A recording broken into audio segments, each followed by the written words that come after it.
Kuha muna tayo ng update kaugnay ng landslide sa Leyte at Samar. Naroon pa rin si Jay Sabale. Jay. Mark, sa mga oras nga na ito, umabot na sa 20 ang kumpirmadong nasawi sa pagguho ng lupa dito sa may barangay Mercedes sa Catbalogan. At 19 lamang sa 20 ang nakilala na habang ang isa na nakuha kanina lamang ay wala pa ay hindi pa nabibigyan ng pangalan. Samantala, doon naman sa 15 nasaktan, 8 rito ang nandito pa rin sa may ospital at kasalukuyang nagpapagaling at 3 pa rin hanggang sa ngayon ang nawawala. Ngunit ayon sa mga rescuer, na-identify na nila kung saan maaring mahanap yung 3 at kanina nga yung isang katawan na nasa ilalim ng isang van na natabunan ay sinubukan din kunin na gamit ang backhoe, ngunit hindi ito na kayang kunin ng mismong backhoe.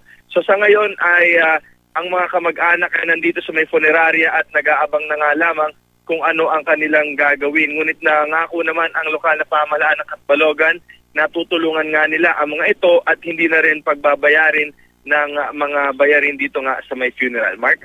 Maraming salamat, Jay Sabale.